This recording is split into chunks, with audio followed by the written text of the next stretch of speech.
What is up, beautiful people? It's Wolf Brother Mythos. Oh my gosh, I got my shaking camera going already.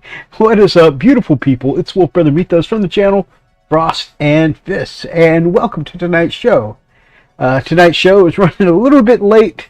I greatly apologize. Things are kind of all over the place.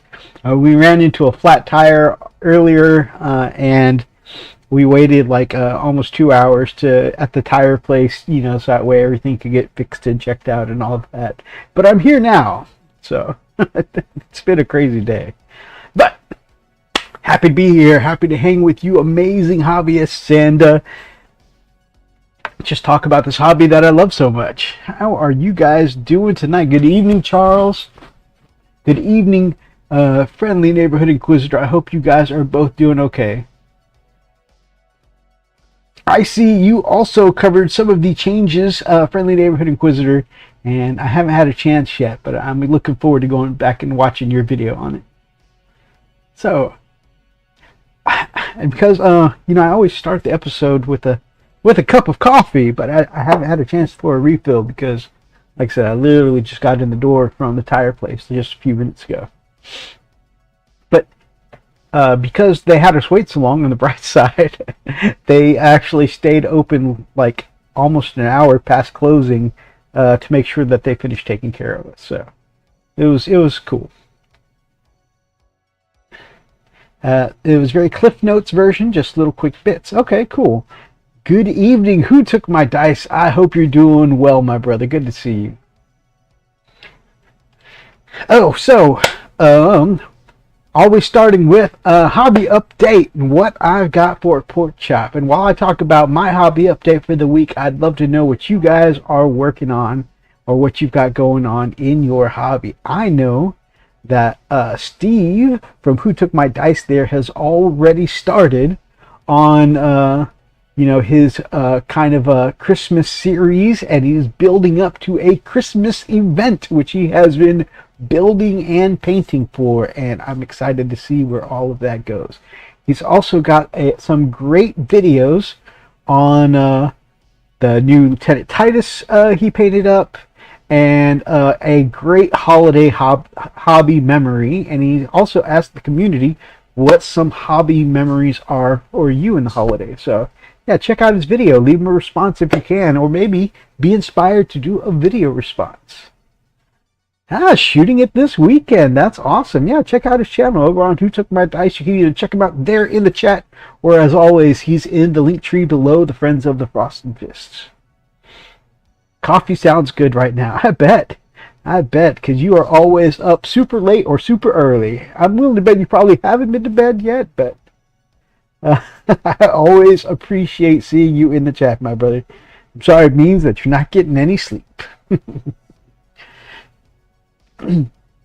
Friendly Neighborhood Inquisitor, I know from watching his channel, I know that his project for the end of the year is to finish up painting a bunch of Votan, because he's trying to crank out his Votan because he's got some big projects in the new year, including a bunch of things he wants to add to his Space Marine army, and he's even got some really cool conversions he's doing for that project next year.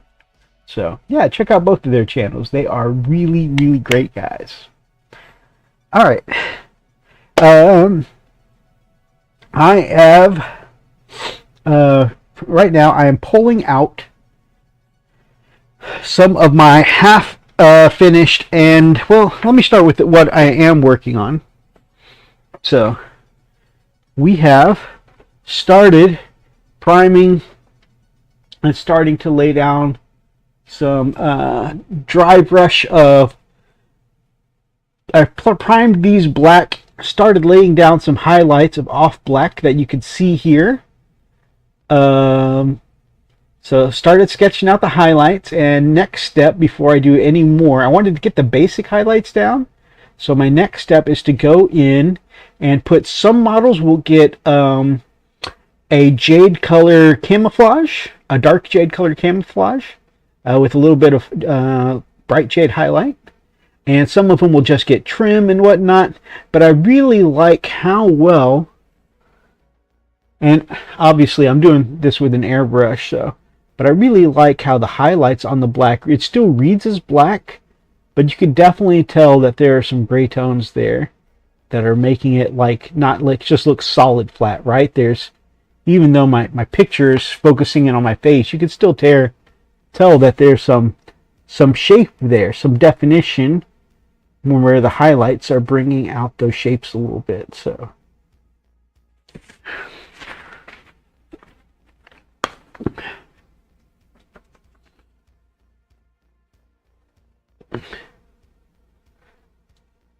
I believed, so I used the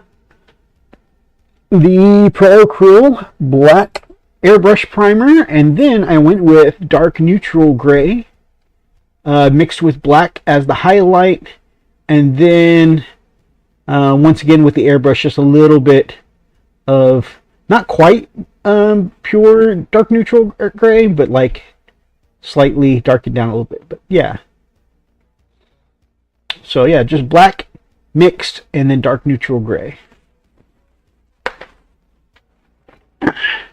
This is the set that I'm doing in Clan Snow Raven colors from my brother Roxas.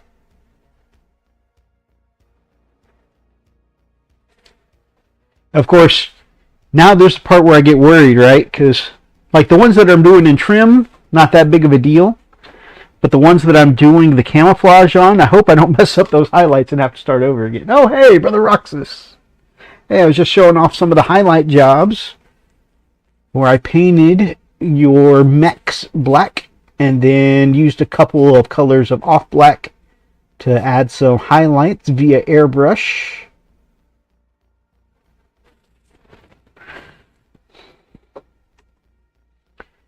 And even though it's not part of the army, I know I'm going to be painting it at some point. So I also went ahead and primed and highlighted the big boy, the centerpiece of the pre-order.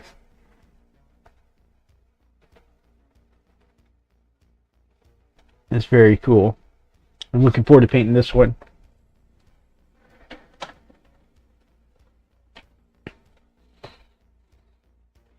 Did some terrain for my 6mm GHQ micro armor. GHQ. Remind me what that stands for. But I did see the, I forgot where I saw you post it, but I did see you post up your terrain, which looks great. Brother Roxas, how are you doing, my brother? Stepped away for a minute. As for my hobbies, just finished building the rest of my Leagues of Votann models, putting down their basing texture and priming tomorrow. Very nice.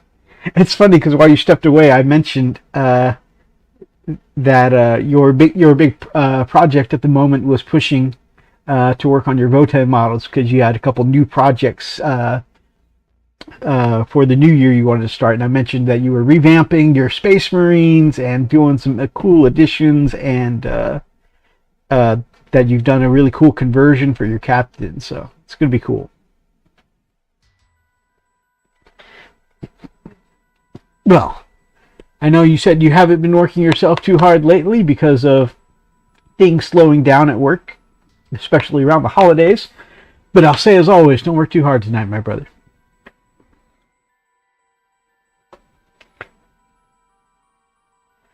Alright, so I've got Battletech I've got some minis primed and highlighted, ready to go for the next step, which will be the green markings and trim and whatnot. And then after that, they'll be ready.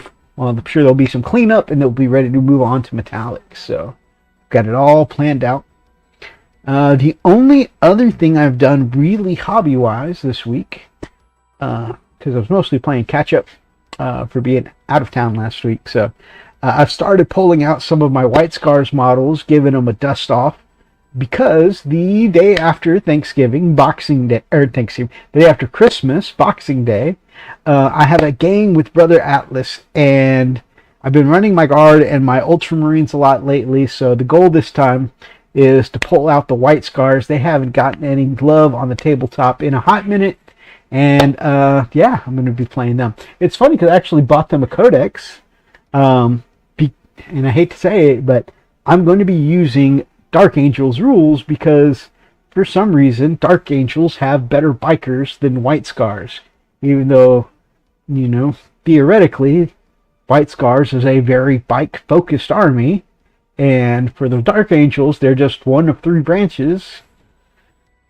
Anyways, because I feel like it thematically fits the White Scars better as a bike army, I'm going to be using the all the Raven Wing rules to represent my White Scars on the tabletop. So I had veteran bikers that were sent to Legends a few years ago. I'm going to be running them as Black Knights.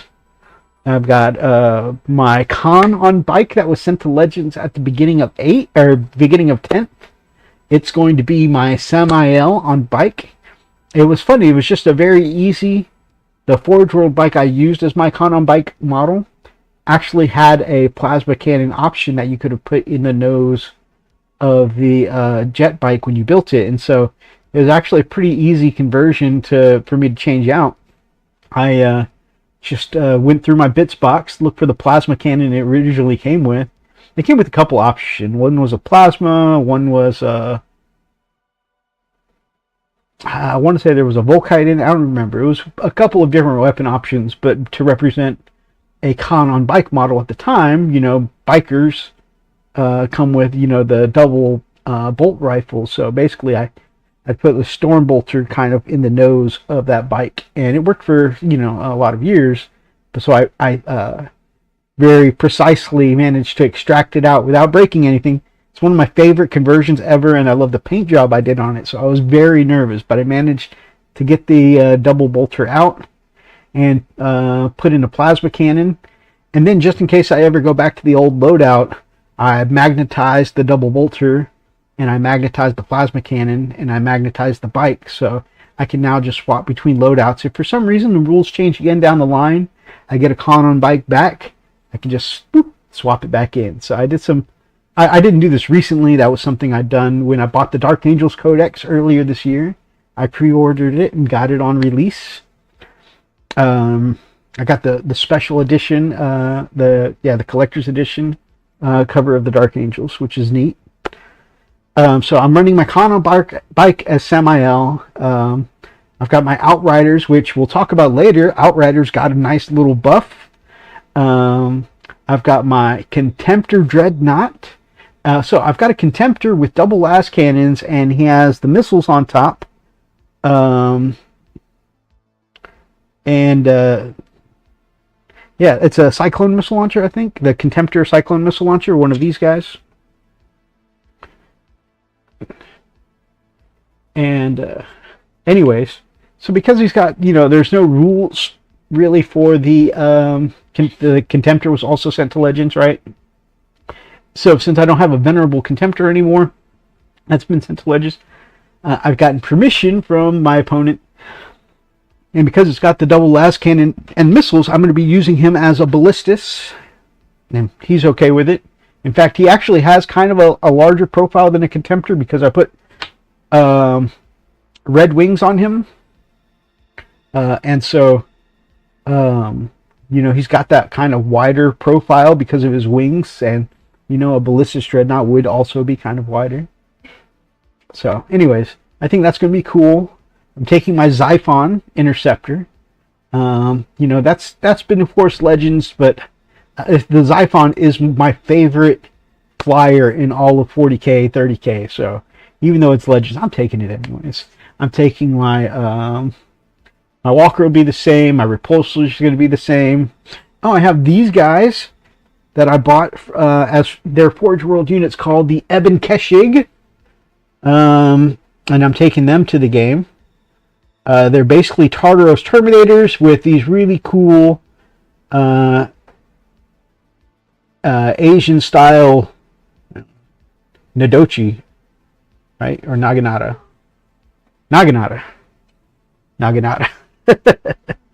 A big, spear staff, and yeah. And so I thought it was cool, and there's no, that's a 30K unit, they don't have any rules, but I think in a Dark Angels army, these things would make really cool Calibanite greatswords to represent the Inner Circle companions. And so these will be my Inner Circle companions. And then I have a Forge World character that I had painted before. He's going to be my Azrael. I'm taking my Inceptors. I've got my Chaplain on bike, who's going to be leading my Outriders. It's going to be cool. I'm going to really enjoy it. But yeah, so like everything I have, a lot of it no longer legal in 40K, actually fits in perfectly in the Dark Angels. So I also painted up Titus. He was great to get done. Yes, your Titus looks great, brother.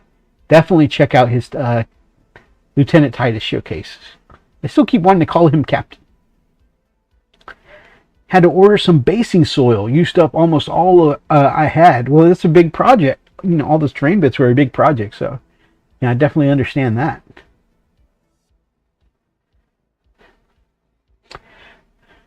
Speaking of ordering more paints, now is a time for me to mention to all of you that, as always, I like to bring up that we are currently sponsored by Paint Minis Live as an affiliate. And Paint Minis Live, not only a great channel that you can check out on the YouTubes, but also runs an online hobby store, really great shop. And he carries my favorite line of paints, which is Pro-Acryl paints. And until the end of the month, perfect timing for Christmas shopping or, self-Christmas presents. He's doing a sale for the Frost and Fist family. And so you can save an extra 15% on any orders that you do on the Paint Minis Live website. Pull it up here by using code FNFPaint. And you know what? I should have posted this to the Nightbot so the Nightbot could share it with you guys. But we'll do it. We got it. No problem.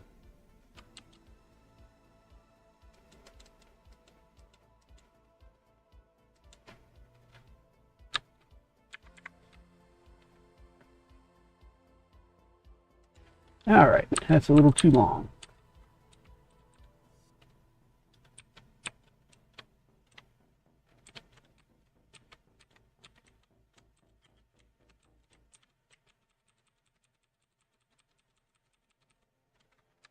Boom. Up. There you go, guys. Right there. Use code FNFPaint and save yourself an extra 15% off of all your purchases for any Monument Hobbies paint singles or primer bottles. So, just in time, getting in your paint needs, save you some extra money. I'm pretty stoked. And yeah, like I said, you can see it's F&F paint. It's just for the Frosted Fist family, guys. So why don't you guys save some extra money, on any paint you need this season. It lasts all month, guys, which I know there's only like 2 weeks left. I meant to share it with you guys earlier, but oh man, just with everything going on this holiday so far, with work and other stuff, I just hadn't been able to get here on a Friday night. But yeah, definitely check out our sponsor, Paint Minis Live. You know, the link is down below to check out the shop. Nightbot will bring them up every once in a while, and then you can see right here the code is F&F Paint. Save yourself that extra 15%. Alright guys, so I've got a game. I've mentioned I got a game coming up with my White Scars. Okay, so guys, I was thinking about this.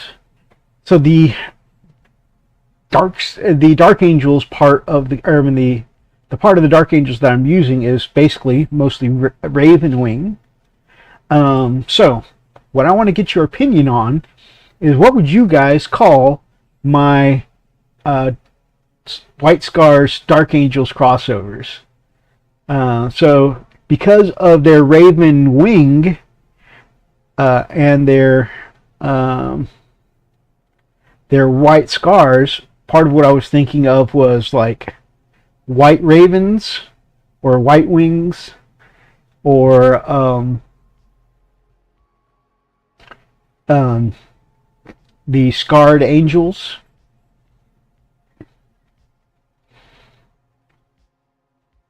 Dark Wings is a pretty cool thing, but that's Dark Angel, and they don't look anything like Darkwing Duck. Thunderbirds, lightning badge mixed with a bird. Thunderbirds is actually pretty awesome. Not gonna lie, it sounds pretty pimp. That's awesome. I like it.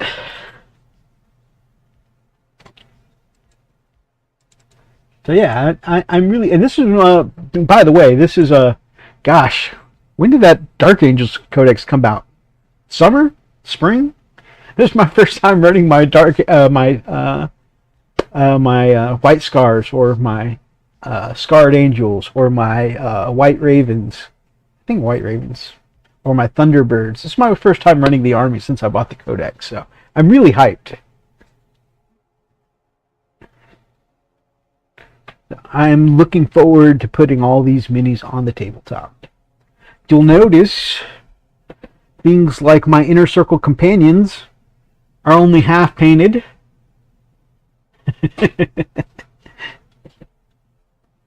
I mean, they're mostly black armor, but things like my Outrider here, the ATV. Instead of an ATV, this is from Station Forge, I think. But they've got like a little combat jeep, but basically the same principle. One guy driving up front, one guy standing in the back with a turret. Yeah. So this little combat jeep will be my Invader ATV, riding with my Outriders. The Outriders are already painted up. These are literally the only two things I don't have painted for the upcoming game. And I bought this Codex back in, like I said, spring, summer. Have a great night, brother. I bought this Codex like back when it first released, pre-ordered it even. I've had all this time, I've had literally all year to paint these units. Never got around to it. I really have no excuse. But so they're going to show up to the game half painted. But yeah, I really like this little like Invader ATV proxy. Actually, I like it even more than the official model, because the Jeep looks cool. It doesn't look, Super Mario Karty. Don't get me wrong, I think the cart looks cool, but I don't know, I like the little Jeep buggy better.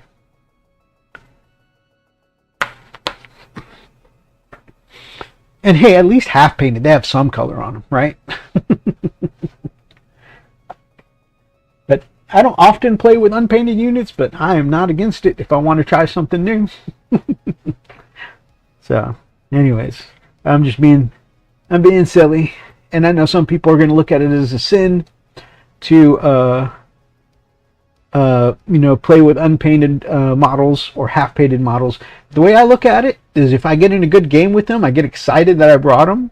That's going to make me put them in the painting queue after I finish painting stuff for other people. They'll be at the front of the line. So, it could be motivation. I think that is literally all the hobby I did was start dusting off my Dark Angels. Man, guys, shameful. My display shelf where my Dark Angels are, really where all my armies are, they could all use a good dusting. There is a thick layer of dust on my display shelf, and you really need to take a big paintbrush to all of them and just kind of dust off the dust, which is what I've had to start doing with these. Not only dust, but there's some command. My German Shepherd is commander. There's some commander hairs all over all over some of these minis, so it's just like the dust attracts the commander hair.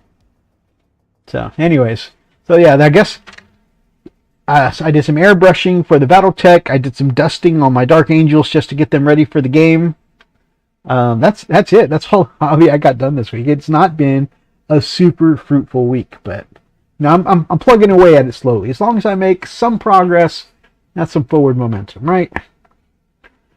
Now, speaking of something cool I did do this week, is I got to participate in an episode with Edict Beer, 40K, Necrons, and more.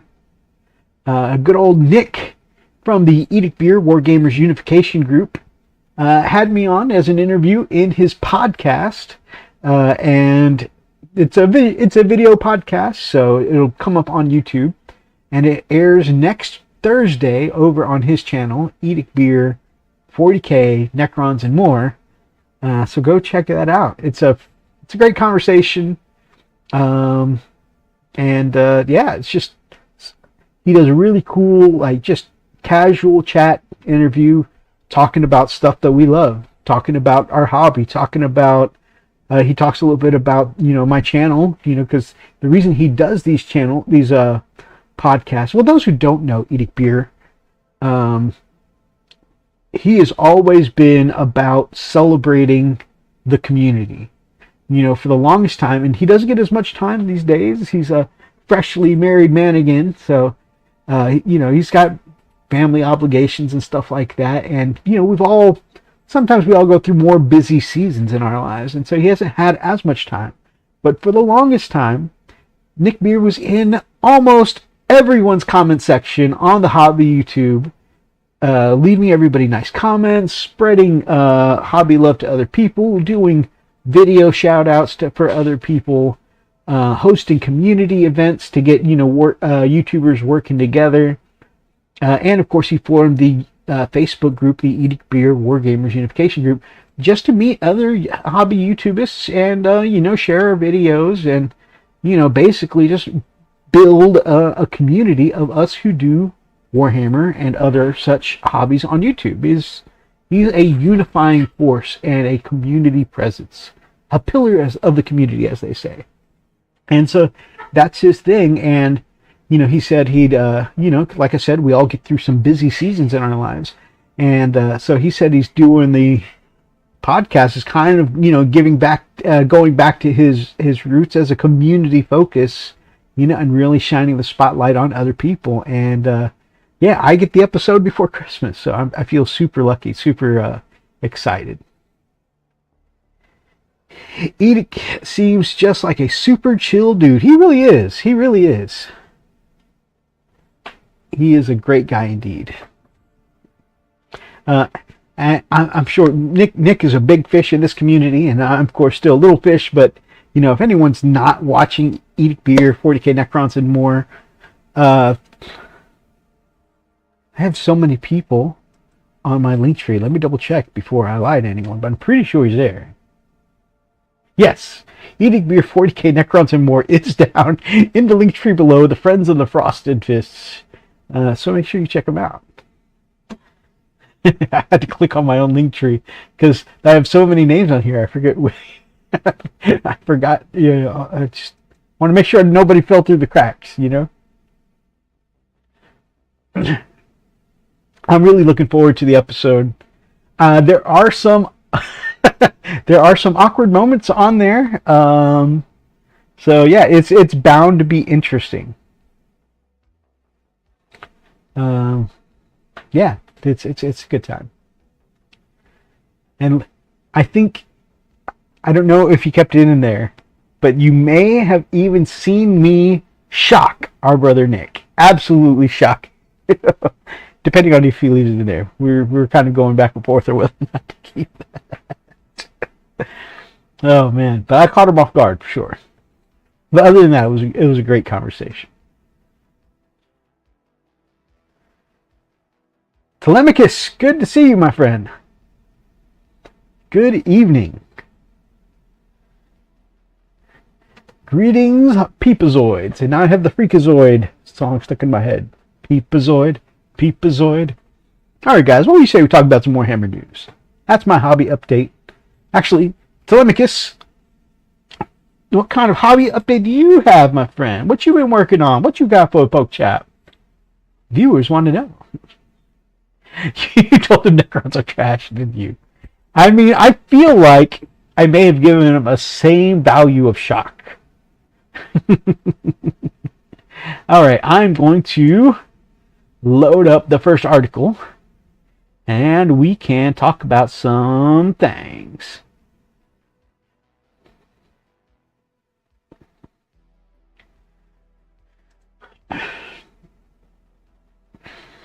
Oh my goodness.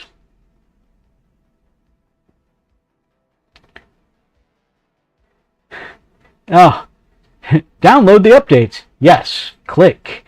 And then it just pulls up a full page of stuff I was not expecting.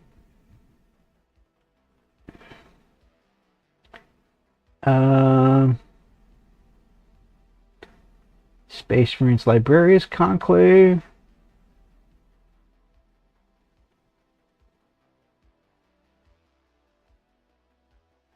Recently updated.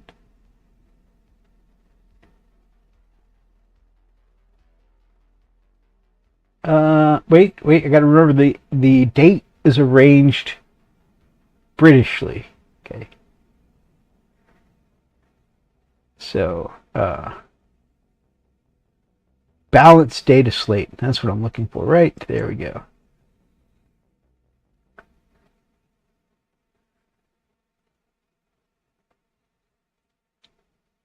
Yes. Okay.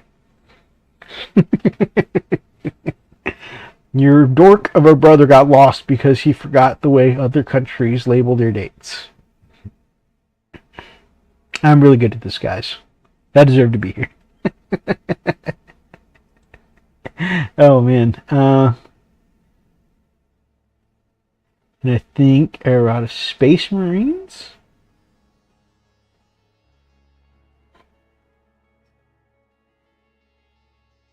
No.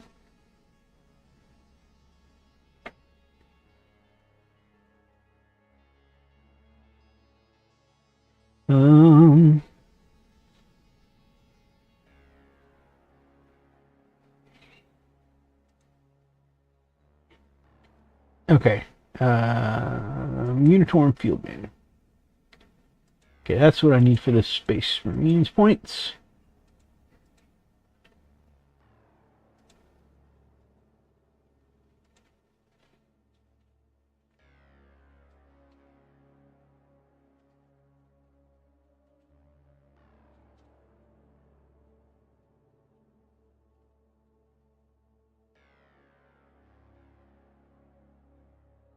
Okay. Every country in the world does dating wrong, by the way. USA does month, day, year. Others do day, month, year. The best way, however, would be year, month, day.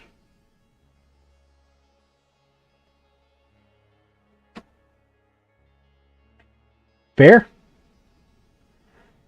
Mr. T. Oh man, why didn't I think of that when I was struggling with Telemachus? I could have been using Mr. T all along. Just been slacking off overtime. Man, if you've been working overtime, I really don't think that counts as slacking off. You keep using that word. I do not think that means what you think it means. Alright. We're going to go to Articles and Art. We're going to go to Chrome.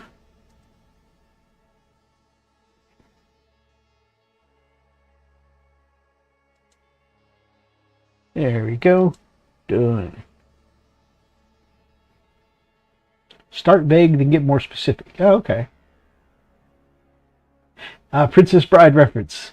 I was just watching that 2 days ago. Nice. Oh, hobby slacking, not IRL slacking. That's fair. Speaking of watching old favorites, man, I feel like I guess I don't think I've seen you guys since Thanksgiving, which means I don't think I've seen you guys since my birthday. And Gamers with Coffee, good to see you guys. Welcome to the chat. Great to see you guys.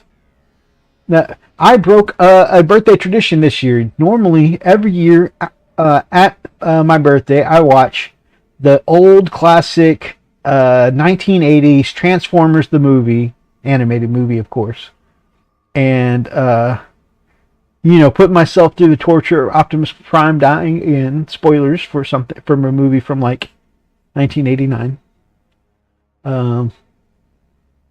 But yeah, I watched it around my birthday every year. And hey, thank you so much. And yeah, I missed it this time. So it's time to start buckling down and watching Christmas movies now. I might try and fit it in though. I don't want to go a whole year not seeing it.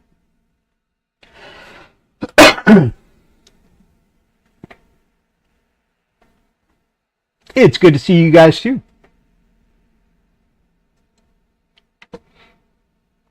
All right. Looking at some of the balance stuff here. Adeptus Sororitas got no less than 5 nerfs. It was crazy. I mean, they were winning very consistently. But yeah, they got no less than 5 nerfs. And the biggest one, they've adjusted the rate at which players can generate miracle dice to make them a more precious resource, only to be spent at the most critical moments. In addition, we've made some adjustments to Bringers of Flame detachment to bring them in line with the other detachments. Read that as they gave them the mega nerf. Gene Stealer Cults. Alongside a few stat adjustments and data shade abilities, the big change has been to rework Cult Ambush to remove the random nature of how units return. Now players will get a set number of resurgence points to spend based on their game size, which they can use to pick which units return as long as they have the sufficient amount left. That's going to make them more consistent. One of the big complaints people had about Gene Stealer Cults is that they really just felt like, I think it was a 4-up, whether or not a unit came back for Cold Ambush.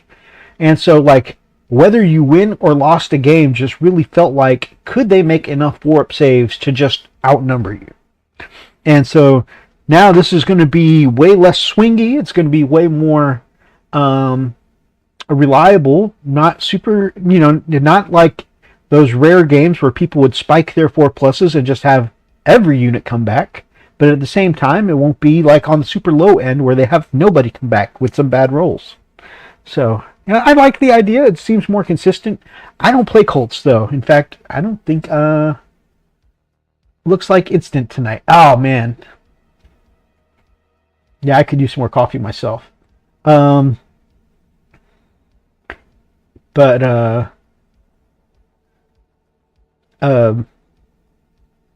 yeah, this is... a lot of people thought I don't know anyone that plays Gene Stealer Colts personally, and I don't really know the faction myself, but from what I understand from what other people say in comment sections and online videos, a lot of it it didn't feel good whether or not you lived or died by your 4-up rolls to come back. It seemed like a very what's the word? My brain is not braining. It just felt like an insignificant thing to have your dice rolls, really, rely on. Sorry, we're late. I'll take Ashley's credit card and no more minis for Herd for a week because we're late. It's the right thing to do. Telemachus will agree. Maybe Charles.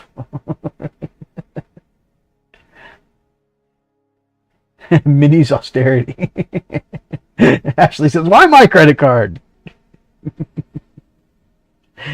Oh, man. I hope you guys have been doing well. We've had some personal stuff go on in the personal life lately. Just family health kind of stuff. And I really appreciate Ashley and Greg have both been there as emotional support with, all of the personal family stuff.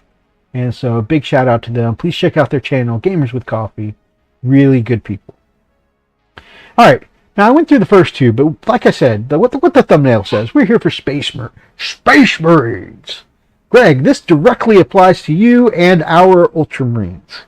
Space Marines have received a buff, and the biggest buff is to vanilla Space Marines. And I don't mean, but I play Ultramarines, all right? I don't mean vanilla in a bad way. But I mean those in the Codex following the rules of the Codex Astartes. The big buff they got because they have been in a bad place for a lot of the edition, not because of anything that they're doing wrong, but they're just outshined by the non-Codex compliant Space Marines, people who have their own Codex supplement, and that supplement gives them some extra boost of power. Dark Angels have a bunch of units like Deathwing Terminators, Inner Circle Companions, the entire Raven Wing, which is why I stole them for my White Scars. Space Wolves have Thunderwolf Cavalry and Wolfen and the Stormfang Gunship. Yes, Space Marines are getting a buff. The Black Templars can slap multi-meltas to anything that moves. And all of them, because of the extra cool stuff that they have, all have the ability to take things regular Space Marines can do and make them a little more efficient with some of the special stuff that they can bring. And as a result, a lot of the way things have been balanced, such as Gladius, Storm of Fire, have been because some of the ways that other chapters can use them better. For instance, Iron Storm Spearhead was nerfed so heavily, mostly because Black Templar units with all of their let's strap a multi-melta onto every vehicle suddenly became the best way to run vehicles and Iron Spearhead, which, if you really think about it, it's supposed to be an Iron Hands, detachment. But by Templars getting access to them, it became more powerful, and because the Templars were doing so well, all of Space Marines got punished. So anyways, that kind of thing is why they really had needed to look for ways to incentivize, to reward people for playing regular Space Marines, because they're giving up the extra tools that these non-compliant chapters can get. By choosing a Codex Marine instead of Templars, you're giving up Sword Brethren, you're giving up, a ton of multi-meltas, you're giving up, Helbrecht, by giving up Space Wolves, you're giving up Thunderwolf Cavalry, which is amazing. By giving up Dark Angels, you're missing out on the best Terminators in the Imperium, the Deathwing. So by giving up all of this, for most of the edition, they had nothing to show for giving up that kind of power. But now, there's a reason to play Codex Space Marines. We're talking about, chapters you make up yourself that are using the Codex. We're talking about Ultramarines. We're talking about White Scars, Iron Hands, Imperial Fists, Salamanders, all these guys. So here we go. The big thing here is that everybody still gets Oath of Moment, which is you pick a target and your entire Space Marine army gets full rerolls to hit. It's great. But now, if you're a Codex Space Marine chapter, then you are also going to get the +1 to wound, which is so good. Exactly, +1 to wound, so simple, so good. Reroll all hits is cool, but I love Flamer weapons, which gains nothing from reroll hits. Exactly, +1 to wound is so good. And a lot of the things that, like your Terminators trying to punch vehicles, that toughness, or that strength 8 power fist hitting those vehicles. You know, this big muscular Terminator, you know, with this iron power fist, you know, punching through a vehicle like it did in past editions, doesn't happen anymore because they're wounding on 5s. But now with this ability, you're wounding on 4s. You know, you're shooting vehicles with your Hell Blasters. Suddenly they go from wounding on 5s to 4s. Yeah, it's so universally good to the whole army. +1 to wound is massive. You're going to get more wounds through to your opponent, and that's going to force them to roll more saves. And every time they roll more dice, that's more opportunity for you to do the damage. So this is great. It's amazing. I think that small change is awesome. My personal opinion, I thought that we should just take all of it. And don't get me wrong, I'm a Space Wolves player first at heart, right? And now I'm playing Dark Angels. White Scars. Playing White Scars as Dark Angels. For next year, I'm starting a Blood Angels army. So I played the non-compliant Space Marines, but I felt like they should have been locked out of the detachments of the Space Marine chapters. But I think this is a good way to not punish people who are playing non-compliant, but reward people who are playing compliant. So I like it. This is good. This is real good. Also, Eradicators now get +1 to wound as well, and they already have full rerolls. That's a good point. So Eradicators can reroll the hit, the wound, and the damage. And when you already have a +1 to wound, which I think with full rerolls, you could even say, you know what, they're free to do their own thing. They don't need the Oath of Moment target. But if they did, that +1 to wound, it's just going to be even more likely you're going to get that melted damage through. So either way, it's so good. All right. Let's look at the points now. There are some nerfs from the balance update. Okay. Stratagems that allow a closer setup range. Things like Inceptors for Space Marines. Things like the Aquilons for the Tempestus Scions. That has been nerfed.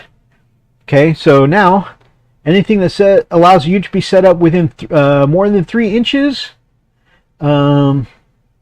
is now changed to, say, 6 inches away. So you're still going to be closer than setting up your 9-inch deep strike, but you're not going to be able to deep strike within 3 inches anymore. I think it's not as good as the 3-inch, but I think it's still pretty great.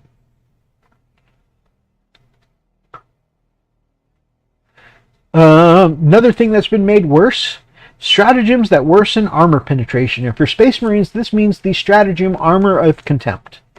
Now, this is going to kick my butt against Atlas and his Imperial Guard a lot.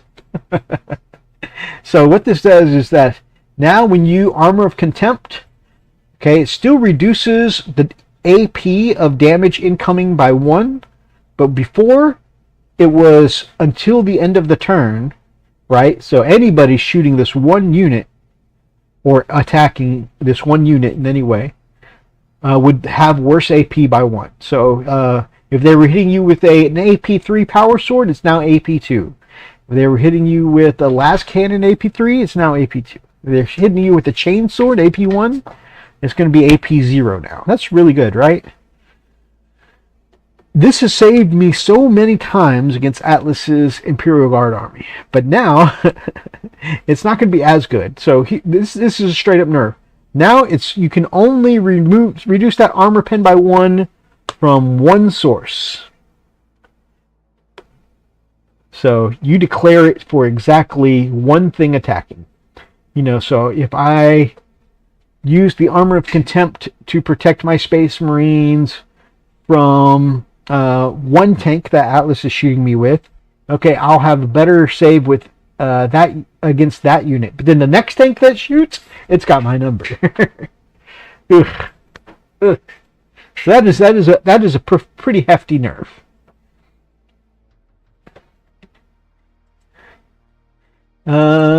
Those, I think, they're the only two I really wanted to cover there for the Space Marines. But here we go. We got some points coming up here. I am going to cover one thing for an army I play, even though it's not Space Marines right now. The only changes you see here, they're all in red because jet bikes of all flavors got more expensive, but they're so much better. But we're going to do a separate bit on those. So, did I skip them?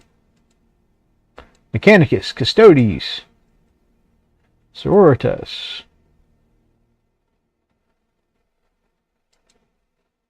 Trukari, Gene Stealers, Imperial Agents, Imperial Knights, Necrons, Orcs. There we go, Space Marines.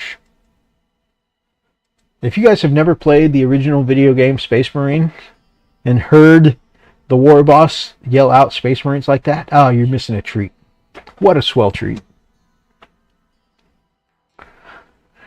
All right, in Scepter, okay, so we got some changes here. First one, heavy intercessors.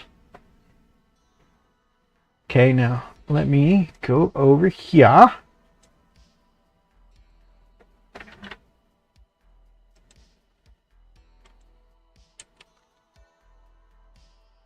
And we're going to talk about some things.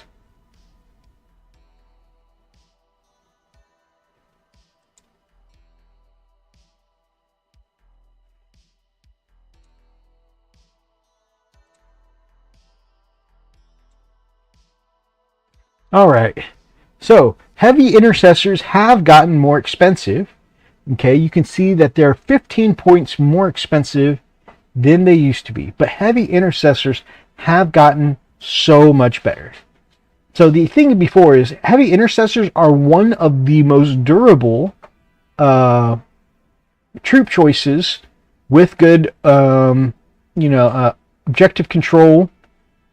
Just a flat out troops choice that can hold an objective. They're very durable, but they weren't very threatening before. I mean, you could take one heavy bolter on them, which was cool, but overall not that big of a deal. But now they've been redesigned so they can do some damage too. They can still be durable. They can still be a great anchor for your objectives, but they are going to be more damaging now. So now they still get access to their heavy bolter. The heavy bolter has been buffed, so it hits on a 3+ now, which is awesome. And the heavy intercessors bolt rifles, so what the rest of the squad is taking, it's still strength 5 and AP 1, but it's now damage 2, which is so good.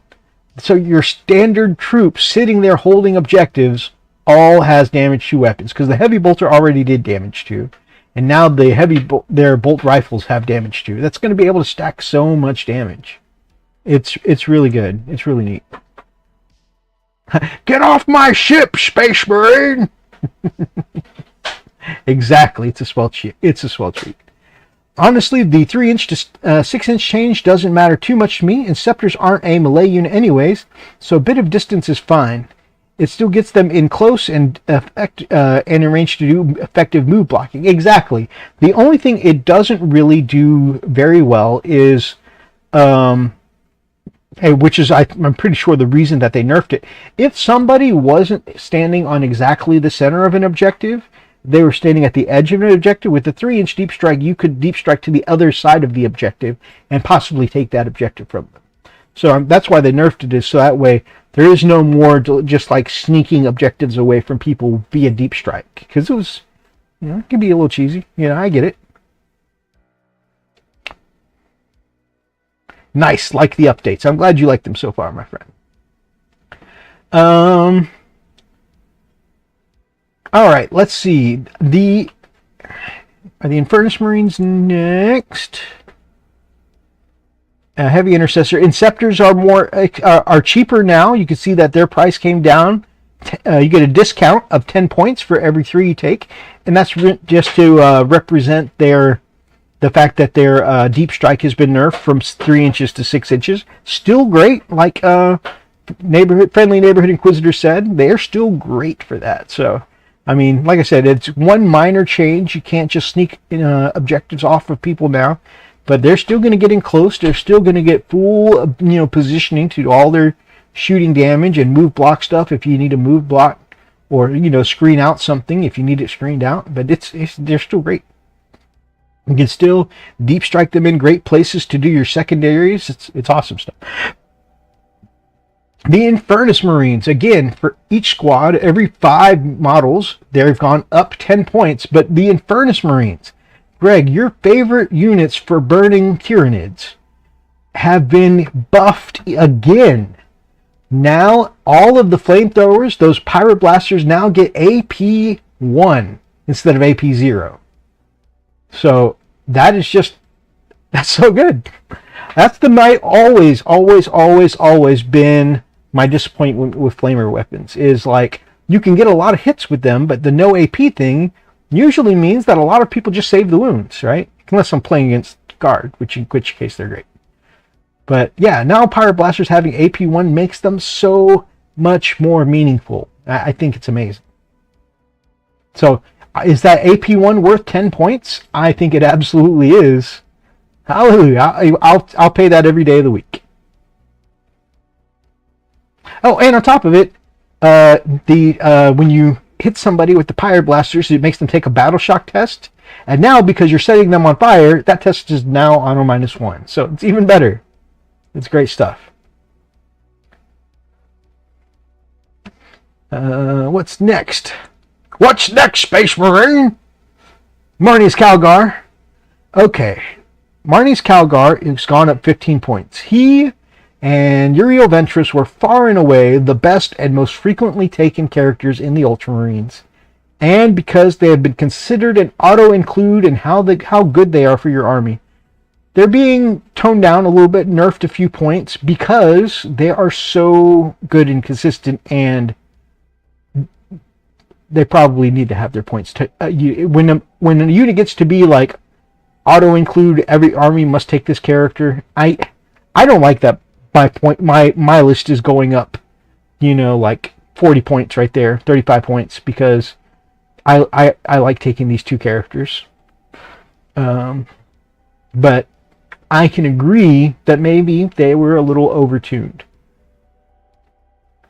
Reaver squads. Okay, so these are a very minor increase in price. They're expensive by 5 points. Once again, though, I think would I pay that price every day of the week, because Reavers are being buffed. In fact, any unit that takes a combat blade has been buffed. So Reavers, your Incursors, who else takes combat blades? Your Scouts, Scout units. Anybody who takes a combat blade now has a buff where all combat blades get AP1. This is a change I've been wishing for the longest time. I said, and Incursors and Reavers would actually be somewhat decent if they just had a little AP. And it always drove me crazy that the Reavers pistols had -1 AP, but their blades had no AP. So the fact that the knives that Reavers and Incursors have armor penetration 1 is so good, and I'm going to be using them. And are Reavers going to become the new hot meta thing to do? No, but I just want to use them. I want them to be decent on the tabletop for once. So I'm looking forward to it. That 1 AP isn't going to make a hell of a lot of difference, but it's what I want. Gilliman. Okay, Gilliman is an interesting one. You know what? Gilliman's the big boy. We'll come back to him. Let me talk about the Stern Guard veterans real quick. I think that's the last. Yeah, that's the last. Oh, and then Uriel Ventress, which I already mentioned. So, and the Scout squads. But I just kind of talked about Scout squads with the Reavers. Stern Guard veterans. Okay, yeah, Stern Guard veterans are another interesting one.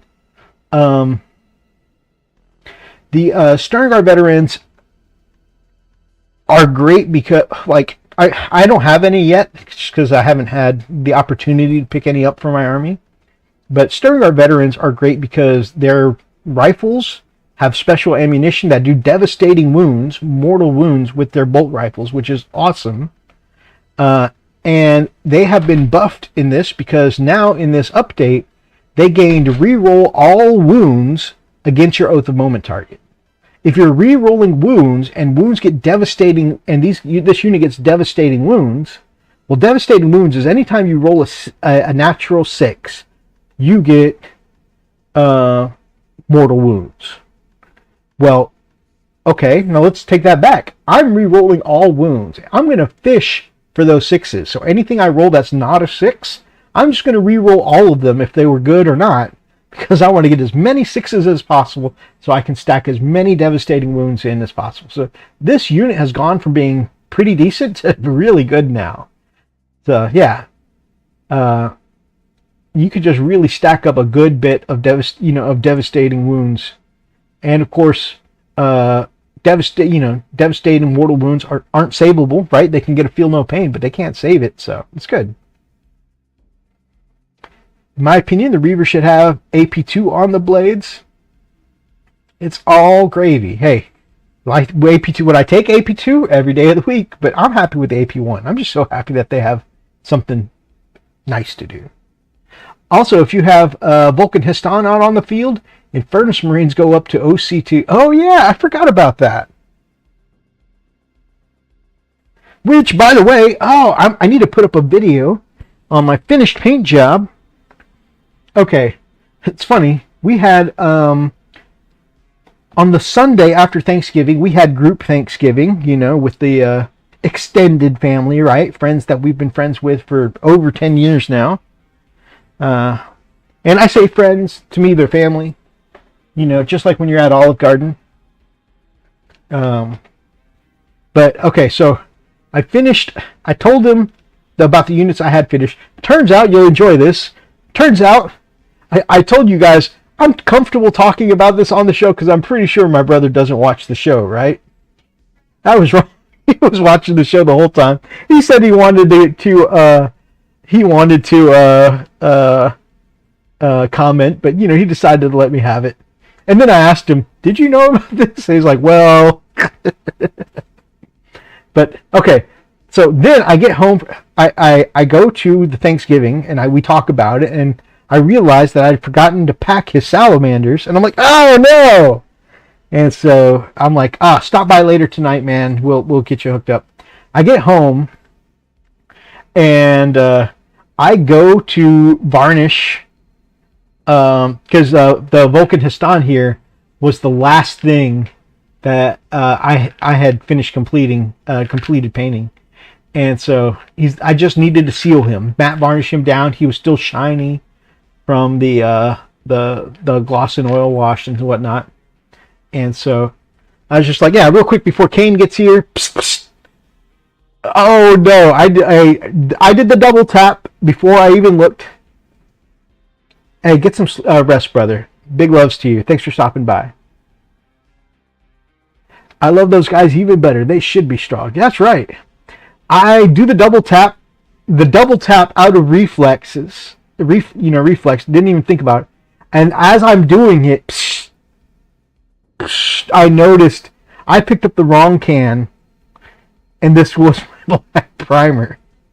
Thankfully, I do very, very short bursts, and so it was really contained to the face, the symbol behind his face, and the top of his chest, all of that which had to be repainted. But the damage was minimal. But then I ended up finding a helmet that worked out better for the head, and it was crazy. But I got it repainted and matted it down. And actually, even though I was mad at first, I really love how the second version came out even better. So I'm going to put this up on, why am I trying to show you guys on the small screen? Let's at least go to the big screen. All right. But yeah, this is my Primaris Vulcan Histon.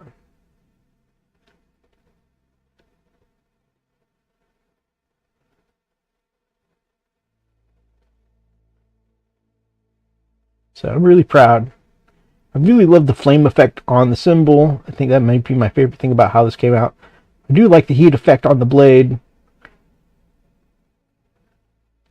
My brother Kane's, one of his favorite weapons is the spear, and so I think that might be one of the reasons why Vulcan Hastan really stood out to him.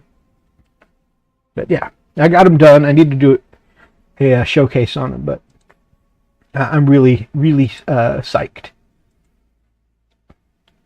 Okay, now we'll talk about Guilliman. Okay, Guilliman. We can see the man has gone up a bunch of points. Okay, he actually went up both of the Primarchs, Guilliman and Lionel Johnson, both went up significantly. In Gilliman's case, he went from 285 to 345, but he got buffed because he gets to use his Author of the Codex abilities twice. He gets 2 Author of the Codex abilities, and of course, he still gets the Oath of Moment stratagem.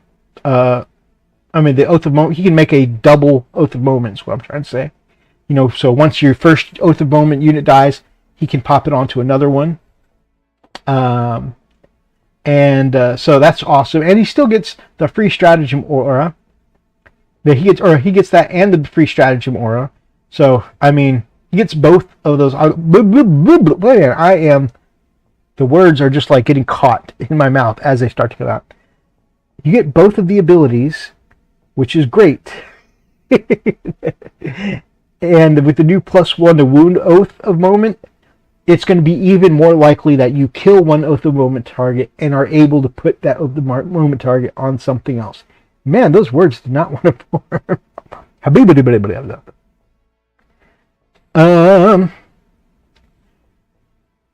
I mentioned, we'll look at the other flavors of Space Marines now.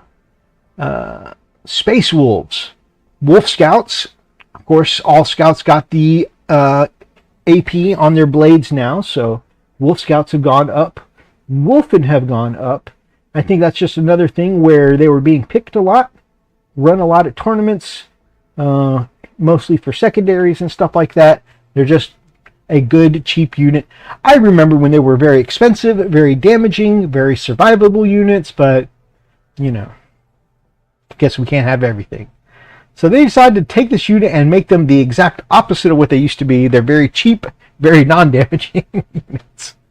Guess. Tyranids. World Eaters. Okay, I guess I need to go back up for the other Space Marines.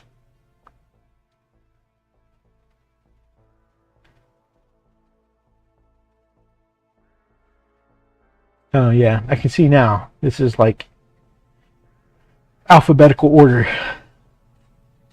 Now the only changes to Grey Knights here is they went up 5 points a model on the Nemesis Dread Knight. 5 points for a big beefy unit like the Dread Knight, not so bad.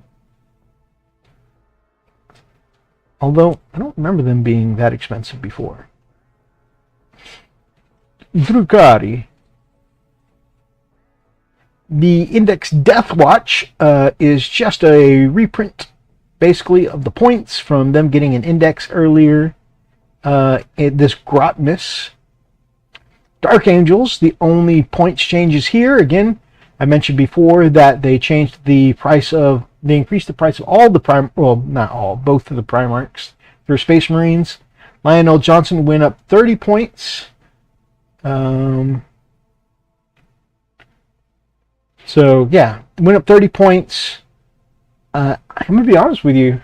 I just noticed his points went up and that Guilliman got better. I'm sure Lionel Johnson got better, but like off the top of my head, well, let's look it up real quick. Let's see what they did for the line. But yeah, he went up a full 30 points, and I'm sure that comes with some buffs or bonuses.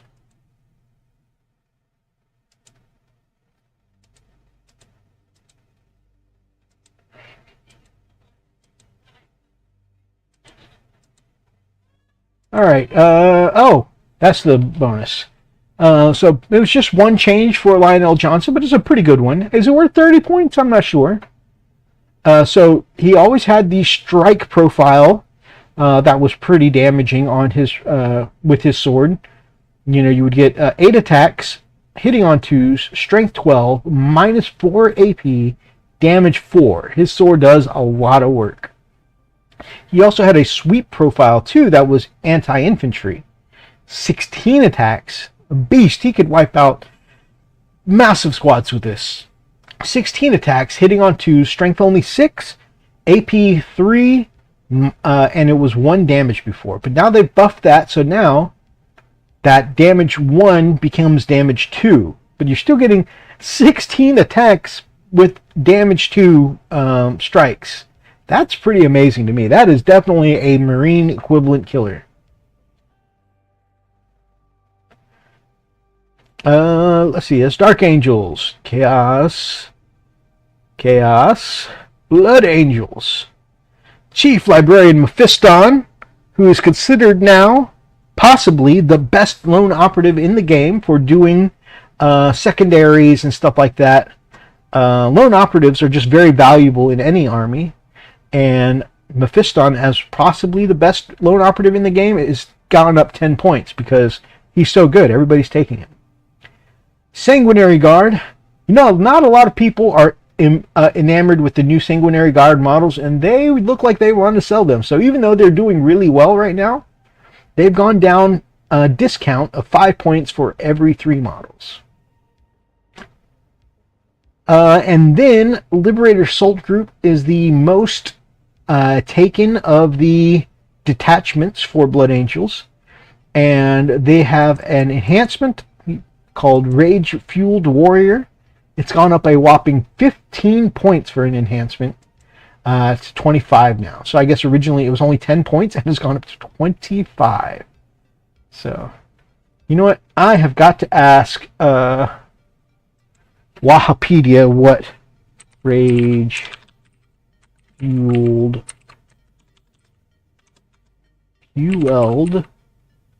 Warrior. What did this do?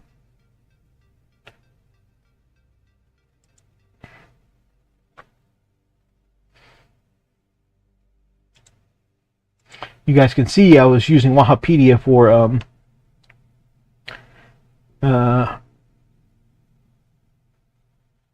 Inner Circle companions, because I was putting together my list for my game with my white scars.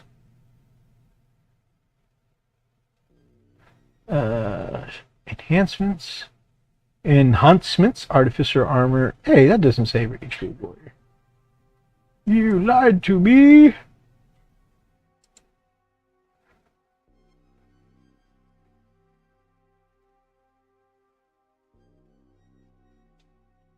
Rage Fueled Warrior.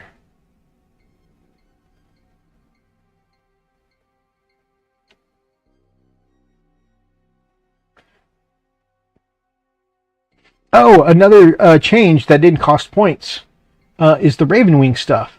The Ravenwing went from getting able to advance or fall back and shoot, but now they get shoot and charge. So it's like the White Scars, but better.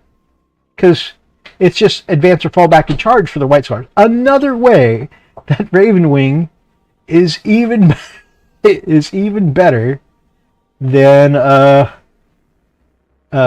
White Scars as a bike army.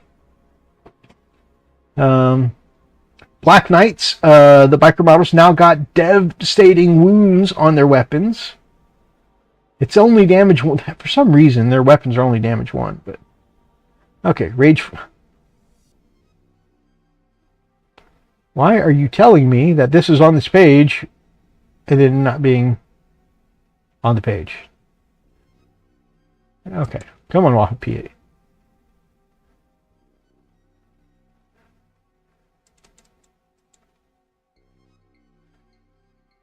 Just give me the rules.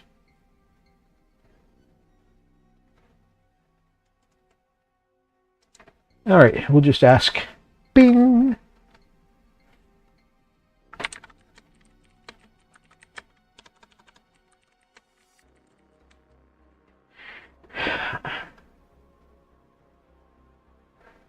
Rage Fueled, Rage Fueled.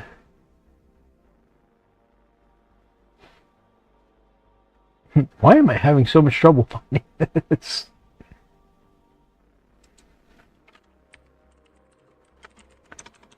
I want to know what's worth a nothing. I don't know where that came from.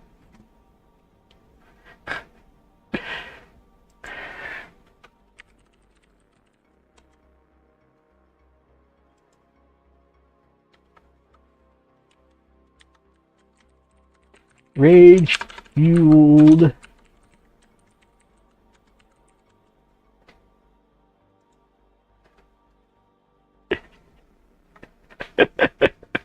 All right. Anyways, Rage Shield Warrior, the Rare Soul Group.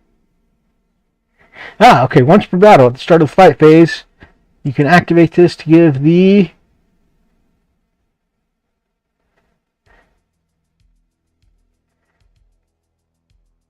bearer's weapon sustained hits 3. Oh, Jesus.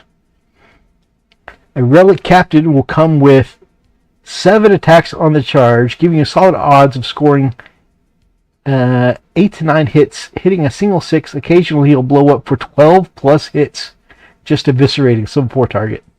Oh, man.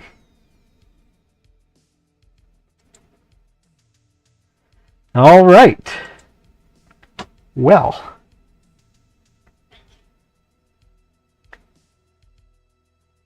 And I changed my mind. Well, welcome back. 30 points is a large jump. Yes, but it does. I'm not going to lie, I'd be disappointed if your Google search history wasn't something like that. Nothing? 30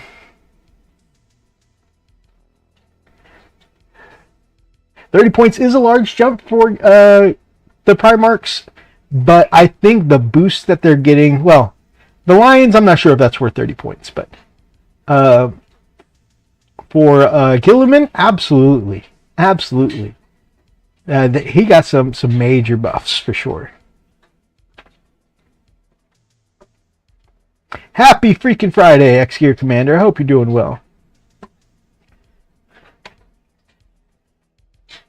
Okay, so sustained hits 3 on a captain that can swing 7 times at base, potentially getting 12 hits and just shredding your opponent. I'm not sure. I think 25 points may have been an overly heavy nerf there for that poor enhancement on the Blood Angels, but I guess it is good. I just don't think it's that good.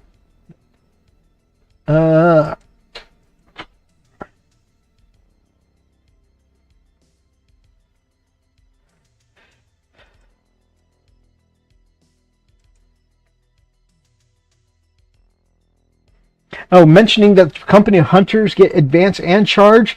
I don't think I mentioned the Outriders. So the Outrider bikes for the Space Marines, the Primaris Outriders, if you have any Primaris bikers, they have suddenly gone from underwhelming to really nice. They're, in fact, I'd say that they're whelming. They're good. They now have damage 2 on their chainswords attacks. AP1 damage 2 on their chainsword attacks. It's great. So, and I mentioned that specifically because we were just looking at Company of Hunters on Dark Angels, and now with their Ravenwing detachment, they can get advance and charge and advance and shoot, or fall back and charge and shoot. So it's like, once again, they're just the way to play bikers, aren't they, really? But I mean, even if you're playing them in Ultramarines or Blood Angels or whatever, just getting damage 2 on this fast-moving unit, that's great. That actually, to me, it's like a reason to take them, because damage 2 makes them like a good general purpose unit all of a sudden. Especially if the strength 5 won't matter so much if you're going against the Oath of Moment target and getting that. Wait. Yeah, if you're playing vanilla, right? Let's say you're playing Ultramarines or Imperial Fists, you're getting that +1 to wound from the Oath of Moment target. So now strength 5 doesn't even matter. You're getting the 1 AP, and you're getting a flat 2 damage. It suddenly makes them a pretty good all-comers unit. So, I dig it. I really do. All right, so I think that is Black Templars. A couple of discount here's. The Black Templar Repulsor went down 10 points, and the Black Templar Executioner went down 5 points. I think they just undid the fact that, you know, before they made you pay like 5 points for your multi-melt. So I think they're back to free multi-melts. That's okay. Astra Militarum, look at all the red on the Astra Militarum. They got whooped hard. They have been kind of doing really well in the meta, but I don't know if they needed that many red marks. GW went like the teacher with the crazy red pen after them. Okay, so yeah, that is basically... Oh, no, that's not all of the Space Marine news I got for you. That's all the balance stuff. But then, of course, on the same day that this dropped, the Space Marines, just like a lot of other factions so far, have gotten an extra special detachment for Grotmas. I'm tired. Coffee didn't help. I'm sorry. Going to lie down. Ciao. Hey, rest well, my friend. Yeah, get that good rest, and thank you so much for coming by the stream.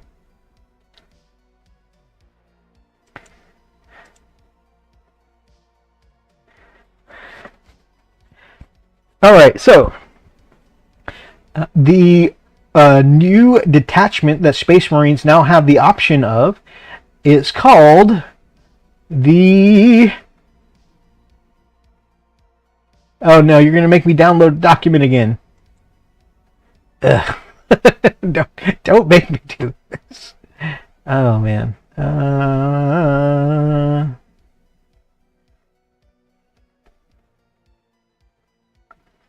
Balance slate, index, creations of bile, solar spearhead, Black Templars, Breakaboys,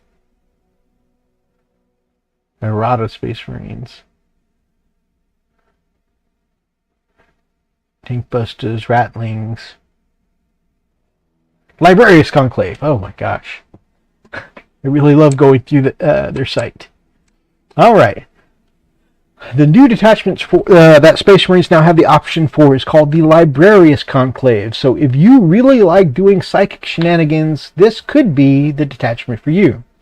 The Space Marine Psychers that comprise of the ranks of the Librarius often stand apart from their battle brothers, many of whom find their mastery of occult powers disturbing. Yet, despite their misgivings, no Space Marine doubts the might of their chapter's librarians. On rare occasions, often in response to a demonic invasion or the machinations of the Xenopsychers, a group of librarians may accompany a hand-picked task force to war. When leading squads of transhuman warriors into the fight, using a conclave may enhance their battle brothers' already supreme speed, strength, and endurance with channeled empiric energies, confound their enemies with illusory deceptions, or obliterate the foe in blazing torrents of flame. Alright, the detachment rule. Librarians spend their lives mastering psychic disciplines, learning how to manipulate the energies of the immaterium to confound their foes and embolden their battle brothers. At the start of the battle round, select one of the following psychic disciplines. Until the end of the battle round, that psychic discipline is active and its effects apply to all Astartes Psyker units from your army. You have the option of picking Biomancy. Add 2 inches to the move characteristic of models of that unit. Very nice. Divination. Each time a model in this unit makes an attack, re-roll a hit roll of 1 and re-roll a wound roll of 1. Hey, that could be just some nice firepower there. Pyromancy. Each time a ranged attack by a model is in this unit makes a target targets an enemy within 12 inches. Improve the AP by 1. Ooh. Telekinesis. Each time a range attack targets this unit, subtract 1 from the strength characteristic of that attack.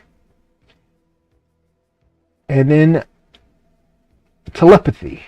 Each time a model in this unit makes an attack, you can ignore any or all modifiers that attack to that attack's weapon skill or ballistic skill, characteristics, and or any or all modifiers to the hit roll.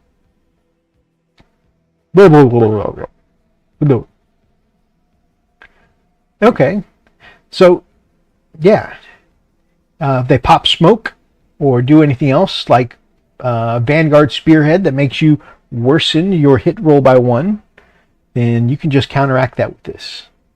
That's pretty good, but I really like the extra AP and all the rerolls of divination. Those are pretty awesome.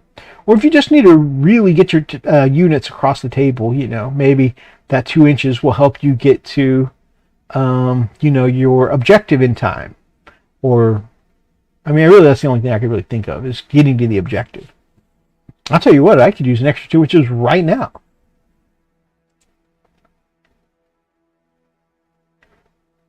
All right.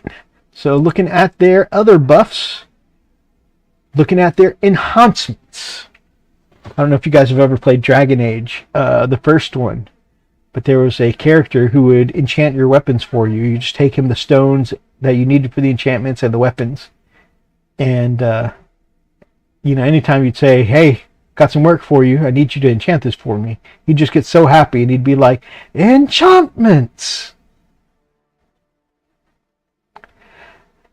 Prescience. Those who specialize in prognostication may foresee the flow of battle and position their allies accordingly. In Star Wars, that would be called battle meditation. Let's see. Psyker model only, excluding Terminator models. Once per turn, when an enemy ends a normal, advance, or fallback move within 9 inches of this unit, it's a reactive move. You can move up to D6 inches away, or you can move up to just a flat 6 instead if you have divination active for your army. That's pretty good. A free move always helps. And that could be movement to an objective. That could be movement out of range if you're afraid they might make a charge. Or maybe even put you, out of range of some closer range weapons. Or you could use it for move blocking.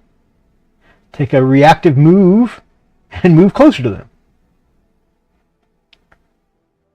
Celerity. The powers of the Immaterium flow through the Psyker, heightening his speed and that of his battle brothers. Psyker model only. The bearer's unit is eligible to declare a charge in a turn which it advanced, and if the Biomancy discipline is active for your army, it's able to declare a charge in which turn it also fell back. Obfuscation. By manipulating the minds of the foe, practitioners of telepathy may obfuscate their presence. Psyker model only. Enemy units cannot use the fire overwatch stratagem to shoot at the bearer's unit.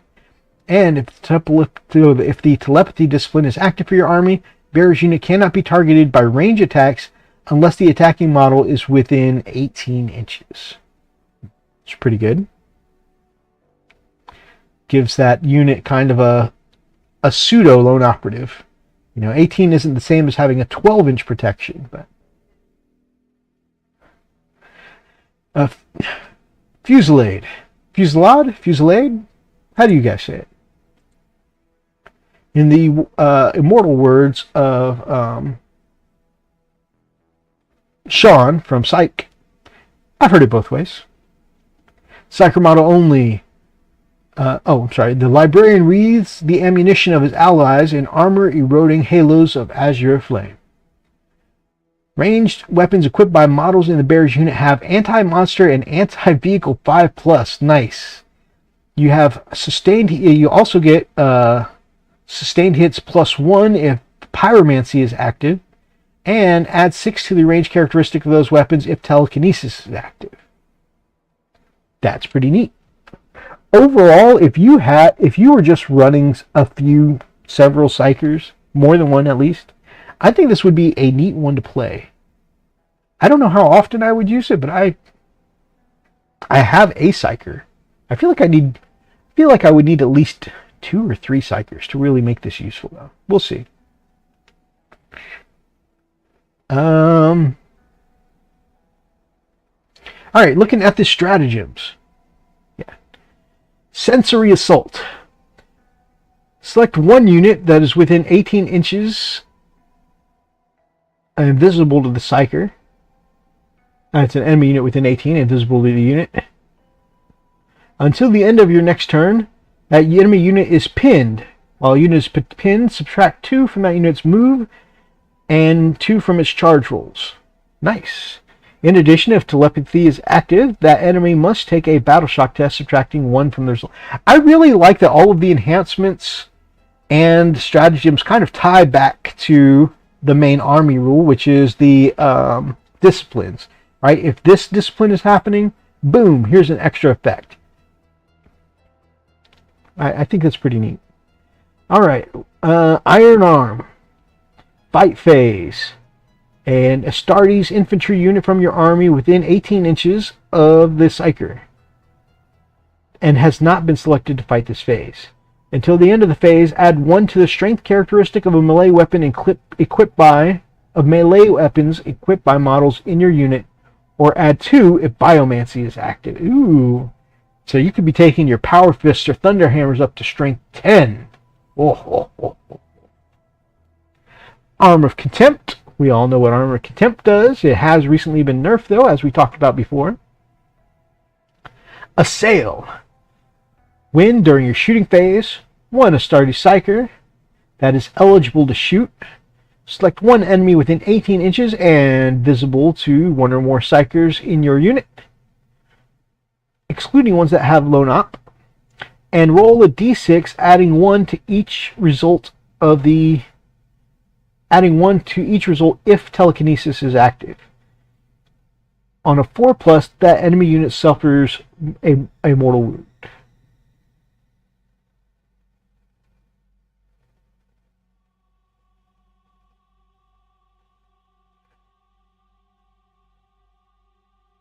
Oh, roll 66, not roll 86. I was confused there for a second. Okay, 1 command point between 0 to 6 mortal wounds. Very unlikely you'll get 0 on a 4+. So a couple of mortal wounds. That's not bad. Especially it'd be on a 3+ if you've got the +1 from telekinesis. That's pretty good. Fiery Shield. Win during the fight phase after the unit selected as targets. Astartes infantry or mounted unit within 18 inches of the Psyker models that was selected as the target. Till the end of the phase, each time an attack targets that unit, subtract 1 from the hit roll, and if Pyromancy is available, weapons that target your unit have the hazardous ability. Okay. So you might be burning them back when they try and shoot you. That's pretty cool.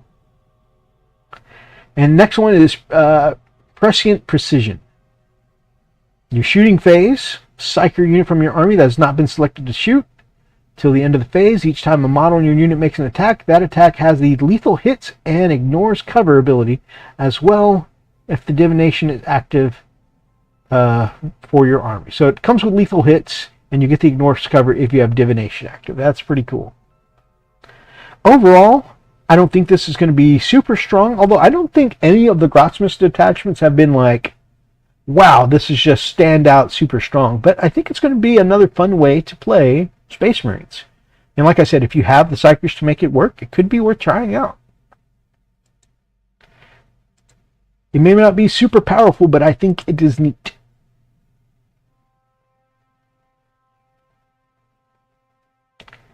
Mythos, we have to go. Getting up early, opening deer season tomorrow. Need some venison, tenderloins, and steaks. Wish us luck. Have a great night, and it's been a great Friday the 13th. Thank you so much, my brother. Man, if you just feel a dire need to send some venison steaks my way, oh man, just don't hold yourself back on my account. Good night, Ashley and Greg. You guys have a wonderful weekend. And good luck.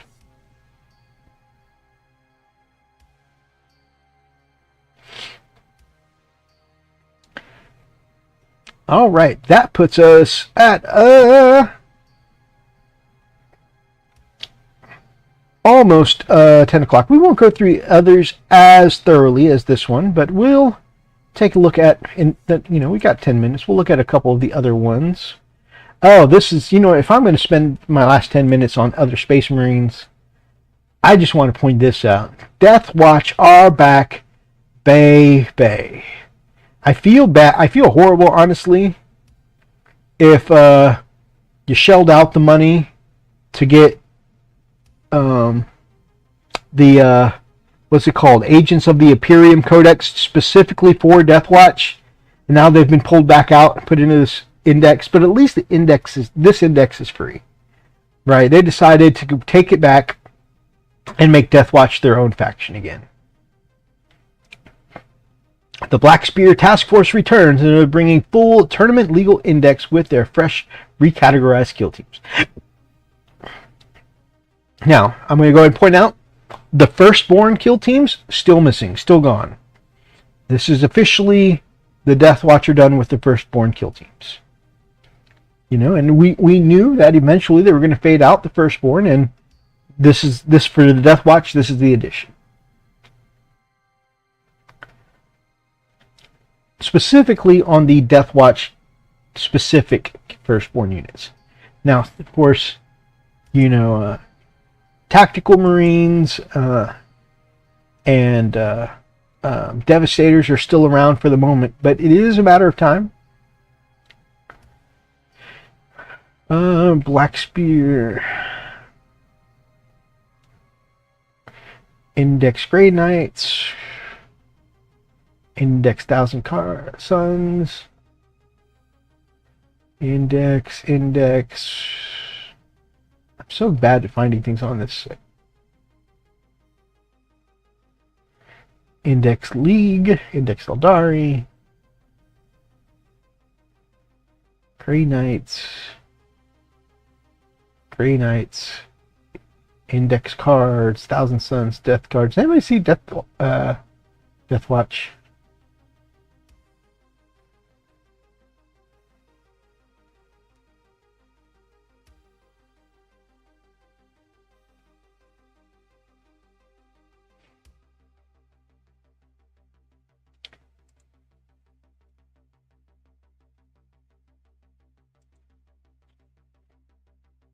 Okay, I'm going to bitch just a little bit. Guys, would it be that much more programming to make this button that says here, click for Index Death Watch, to actually make it go to Codex Death Watch instead of taking me to this page where I have to find the button again?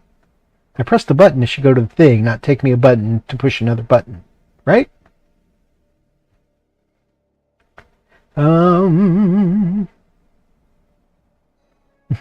Or maybe I should not suck so much at finding stuff on a sheet in front of me. Dark Angels. Rules update, Eldari, Imperial Knights.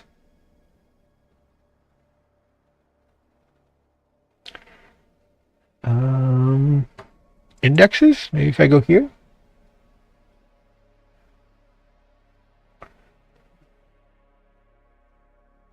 Okay, I apologize for the dead air, guys. I just cannot find these Death Watch guys.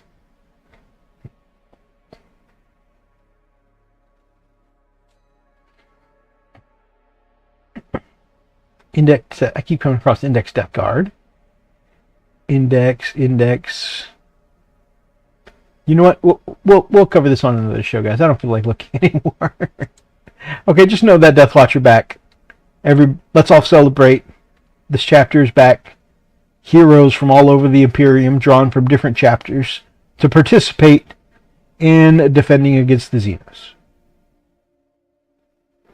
Okay, we're done looking for that. Who else got a detachment? Librarius, we covered that. Hark, the Dark Angels. Hark, the Herald Angels sing. The Dark Angels, that is. Oh no. Why do you keep doing this? Just make the button go to the thing, not a button that leads to a button.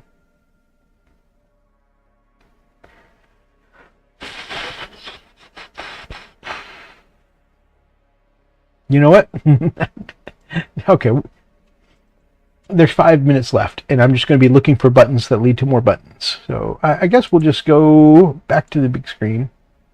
They need to give you that extra page of advertising. I guess that's true. But we're just not going to review it tonight because there's only 5 minutes. There's 4 minutes left now. So I guess we'll just go ahead and wrap it up a few minutes early, guys. Thank you so much for sharing your night with me. And yeah, just sharing in my excitement with some of the Space Marines changes. I really feel like a lot of these are meaningful changes that are going to make core Space Marines better. You know what? I think core is a good way to say, Codex compliant. Core Space Marines. I think that's going to make them a lot more. It's going to give you some more incentive to play them, right? And I think it's a great way to shake it up and give them a reason to not take all the extra stuff, also the extra toys that other people get to take, right? So I think it's great. I'm looking forward to seeing what people do with this new round of Space Marine rules. I think. Let me know, Cottage Core Space Marine. I'd be interested to see what that looked like, Telemachus. Let me know what you guys think about any of the attachments or changes or anything that I talked about down below. Or if you have a good name suggestion for my hybrid White Scars Dark Angels. I like White Ravens for Ravenwing. White Scars and Ravenwing. The Scarred Angels I've had suggested to me, which, it sounds cool. It sounds a little edgy, but, Dark Angels are a little edgy. But I like it. It's also pretty cool. The Thunderbirds, suggested by Friendly Neighborhood Inquisitor. Let me know what you guys have in mind. I'm not settled on a name for a hybrid of White Scars and Dark Angels. So I'm interested to hear what the community has to say. Anyways, thank you so much for joining me. If you guys liked tonight's episode, leave us a comment. If you guys liked tonight's episode, make sure that you grab up an axe and smash that like button in the name of the Emperor. Drop us some comments down below and check out our sponsor, also down in the description, which is Paint Minis Live. They have an awesome online web store, and right now for the next couple weeks till the end of the year, they have a code for us. Use code FNFPaint, and it'll save you money on all of their products for Monument Hobbies paint singles and primer bottles. And like I said, Monument Hobbies Pro-Acryl paints are my favorite paints right now. And their primers, I've just started using them recently. Really great primers too. Very smooth, very consistent.